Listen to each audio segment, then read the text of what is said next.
கர்த்தருடைய பரிசுத்த நாமத்திற்கு மகிமை உண்டாவதாக. இந்த யூடியூப் வாயிலாக உங்களை சந்திப்பதில் எனக்கு மிகுந்த சந்தோஷம். கடந்த நாட்களிலே நாம் குட் ஃப்ரைடேவை செலிப்ரேட் பண்ணோம், ஈஸ்டரை செலிப்ரேட் பண்ணோம். கர்த்தருடைய பரிசுத்த நாமத்திற்கு ஸ்தோத்திரம். நாம் அனுதினமும் சிலுவையை தியானிக்கிறோம், சிலுவையை நினைவு கூறுகிறோம்.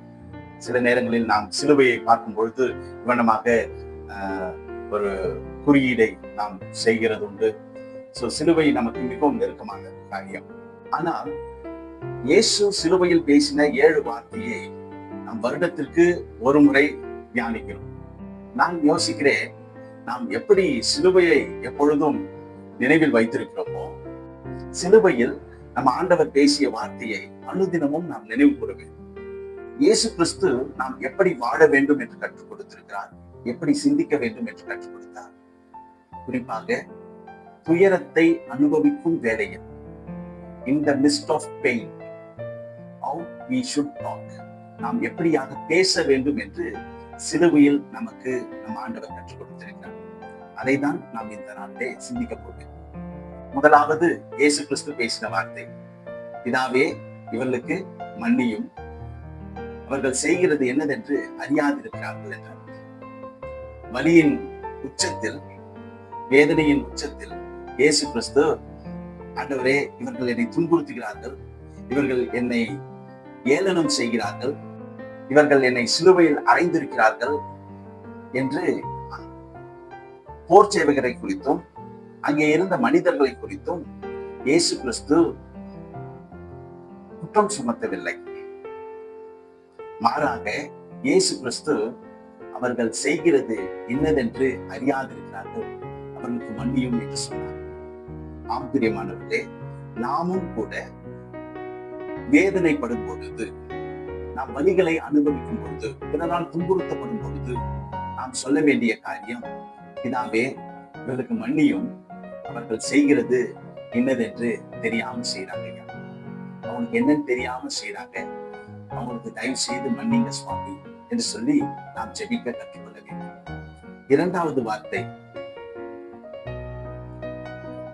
இன்று நீ என்னுடன் பரதேசியில் இருப்பாய். யோசித்து பாருங்கள் பிரியமானவர்களே, இயேசு கிறிஸ்து வலியின் வேதனையில் உச்சத்தில் இருக்கிறார்.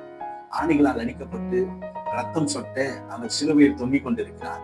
அந்த வேளையில் ஒருவர் அவரிடம் பார்த்து, உம்முடைய ராஜ்யத்தில் எனக்கு இடம் வேண்டும் என்று அந்த கல்வன் கேட்ட வேளையில் இயேசு கிறிஸ்து, இன்றைக்கு நீ என்னுடன் பரதேசியில் இருப்பாய் என்று ஆசீர்வதித்தார்.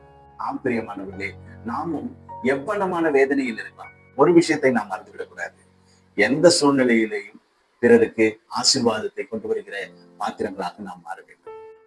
மூன்றாவது வார்த்தை, ஸ்திரீயே இதோ உன் மகன், இதோ உன் தாய் என்று சொல்லி தன்னுடைய சீஷனாகிய யோவானிடமும் அன்னை மரியாளிடமும் பேசுகிறதை பார்க்கிறோம். இயேசு கிறிஸ்து வலியின் வேதனையின் உச்சத்தில் இருக்கும் பொழுது அவர் சொல்லுகிறார், இதோ உன் மகன், இதோ உன் தாய். வலியின் நேரத்தில் நாம் உறவுகளை துண்டிக்கிறோமா அல்லது உறவுகளை ஸ்திரப்படுத்துகிறோமா என்பது ரொம்ப முக்கியம். நான் நிறைய சம்பவங்களை அறிந்திருக்கிறேன். ஒருவருக்கு வலி அதிகமாக வரும் பொழுது அவர்கள் எல்லாரை குறித்தும் குறை சொல்லி இருக்கும் உறவுகளை சிதறி போக பண்றதை நான் பார்த்திருக்கிறேன். ஆனால் இயேசு கிறிஸ்து வலியின் உச்சத்தில் இருக்கும் பொழுதும் அவர் உறவுகளை ஸ்திரப்படுத்துகிறதை நாம் பார்க்கிறோம். நான்காவதாக மிக முக்கியமான வார்த்தை, என் தேவனே என் தேவனே ஏன் என்னை கைவிட்டீர் என்று சொன்னார். ஆம் பிரியமானவர்களே, இயேசு கிறிஸ்து அந்த வலியின் உச்சத்தில் இருக்கும் பொழுது அவர் தன்னுடைய வேதனையை தேவனிடம் தெரியப்படுத்துகிறதை பார்க்கிறோம். He was not suppressing his pain, he was expressing his pain to God. ஒரு வேதனையின் சமயத்திலே அந்த வலியை தனக்குள்ளே அடக்கி வைத்துக் கொள்ளவில்லை, மாறாக இயேசு கிறிஸ்து அவருடைய வேதனையை தேவனிடம் தெரியப்படுத்துகிறதை நாம் பார்க்கிறோம்.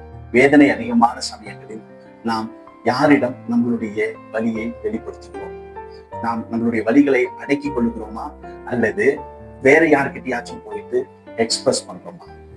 தேவன் இயேசு கிறிஸ்து நமக்கு ஒரு உதாரணத்தை கொடுத்திருக்கிறார்.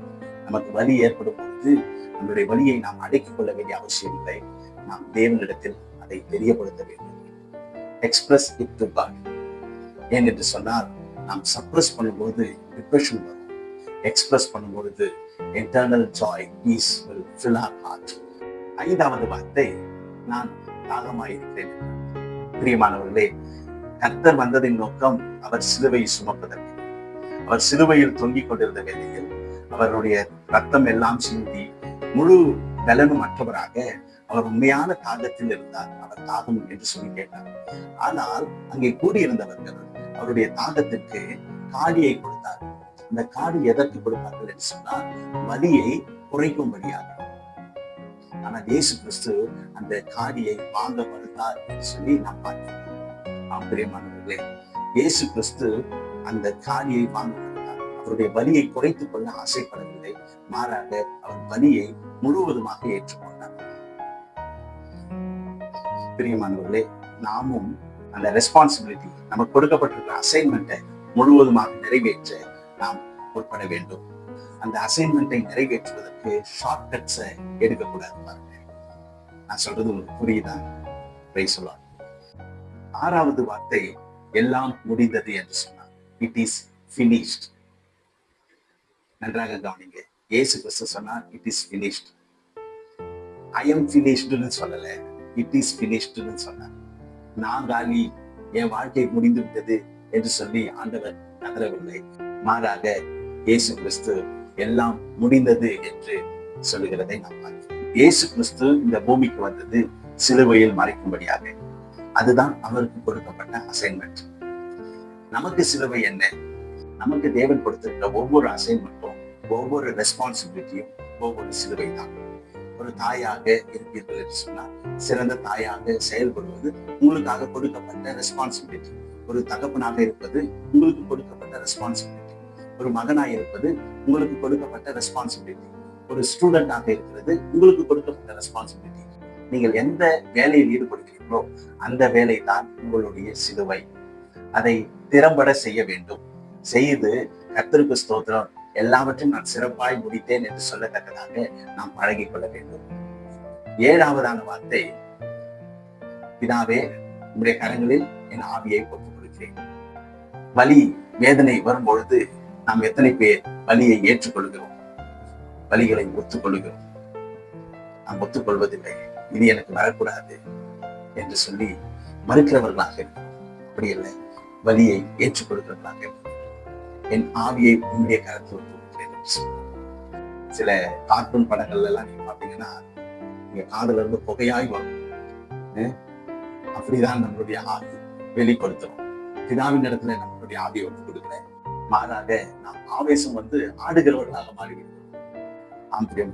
வலியின் உச்சத்தில் இயேசு கிறிஸ்து எப்படியாக நாம் வாழ வேண்டும், எப்படி பேச வேண்டும் என்று கற்றுக் கொடுத்திருக்கிறார். பிரியமானவர்களே, நீங்கள் வேதனையின் தருணத்திலே இருந்தாலும், எவ்வித கஷ்டத்தில் இருந்தாலும் பிறரைக்கு மன்னிப்பை வழங்க கற்றுக்கொள்ள வேண்டும். நம்பிக்கையை வழங்க கற்றுக்கொள்ள வேண்டும். உறவுகளை ஸ்திரப்படுத்த கற்றுக்கொள்ள வேண்டும். ஆண்டவரிடத்தில் நம்மளுடைய காரியங்களை முறையிட கற்றுக்கொள்ள வேண்டும். எல்லாவற்றையும், எல்லா அசைன்மெண்ட்டையும் கர்த்தர் நமக்கு நியமித்ததை முடிக்க கற்றுக்கொள்ள வேண்டும். கடைசியாக நம்மை டோட்டலாக முழுவதுமாக சரண்டர் பண்ண கற்றுக்கொள்ள வேண்டும். வலியின் வேலையிலே கர்த்தர் தாமே நம்மை ஆசீர்வதிப்பாராக. ஸோ குட் ஃப்ரைடே அன்றைக்கு மாத்திரம் 7 வார்த்தைகளை நினைவு கூறக்கூடாது.